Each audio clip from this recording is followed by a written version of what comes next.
here we are, outdoors. For something I've been meaning to do for a while now, and that's talk about, well, actually now it's going to be two of my cars. Well, I only have two, but both of them. And that's because we've got this little green one behind me. You can see it. It's a bit of a restoration project, unfortunately.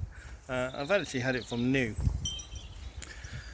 And back in 2011, 2012, someone drove into it and it had to be off the road for a while, and then I didn't have the money, although it was repaired, didn't have the money to run it, and it's been parked here and it still needed some work doing to it, and has sort of been here ever since really. It's moved from like one side of the drive to the other.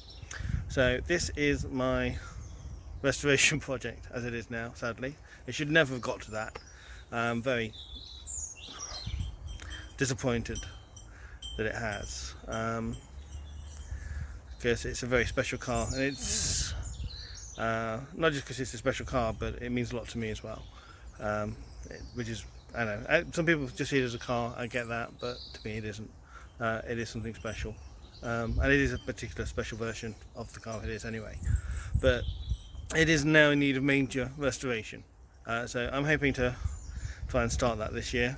We've already got some brakes for it, but we couldn't get the wheels off, and then winter came. Well, we did get the wheel off, we couldn't get it. No, we didn't get the wheel, I can't remember now, but lots of things have seized on it anyway. Although the engine was still running last time it was moved, so I don't know what that's going to be like.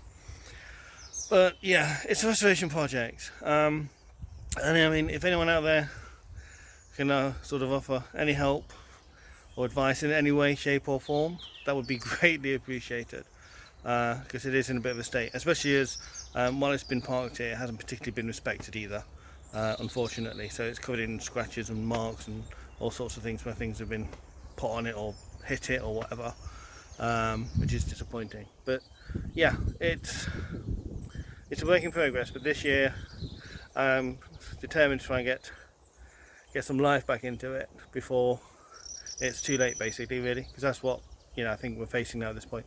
And like I say, it's a very special car. The trouble is, this is a very early Mark 1, and some of the things that I need to get for it are very difficult to find, like an original tonneau cover, because I did make changes to them quite early on. Fog light cover, again, they made changes to those early on, so some of the parts are going to be difficult to get, but it's got to stay original. That's one of the key things about this vehicle. I'll just give you a quick show of the state it's in. It's a sad sight. If you're a car fanatic, you may want to look away now, but yeah. So this is the side that was hit. I do have a replacement wing for it already, as you can probably see. That one's a bit garbled. Lots of scratches there to the front. Lots of, I mean, it has been cleaned a few times, but it just keeps going green, obviously, with it being sat. Flat tyres, bits mould. The roof is going to need a new canvas. Come around the back. Didn't know where someone drove into it. Fantastic.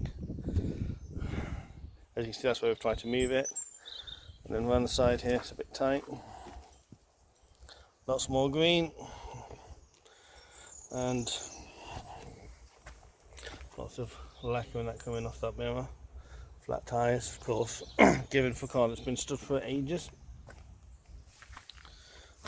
So yeah, that's my MGF restoration project. So like I say, if anyone can help in any way, it's always going to be appreciated. But hopefully we'll be showing the start of that as soon as the weather starts to get better. Unfortunately, that's not the only project we've got at the moment, because if you've seen some of my videos before, you'll know that this is my car, which I love and adore, and unfortunately it's also broken. So it's developed an overheating problem and oil in the coolant, which is, as I'm sure you're aware, not good. It had been running fine, driving fine, everything else is perfectly fine with it, which is annoying. Now, the A chap said he believes it's the head gasket. Now, It could be that, I'm hoping it's not. It is rare on the 2.5 litre V6, it's more common on the 1.8 and the 1.8 turbo. But one thing that can mimic that is the oil cooler. So at some point we're going to be taking the front end off to find the oil cooler and see if it is that, see if that's leaking. Obviously if it is, not fantastic, but good, because it'll be a lot easier to do than the head gasket. And then we'll be getting that replaced, so hopefully we'll be able to film that as well, so you can see that.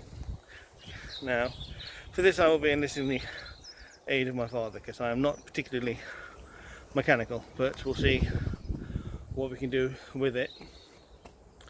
But yeah, so there's that coming up as well. Obviously if it's not that oil cooler, then it's going to be the head gasket, and it may have to be sent away for that, because it might just be a little bit too much for us to handle.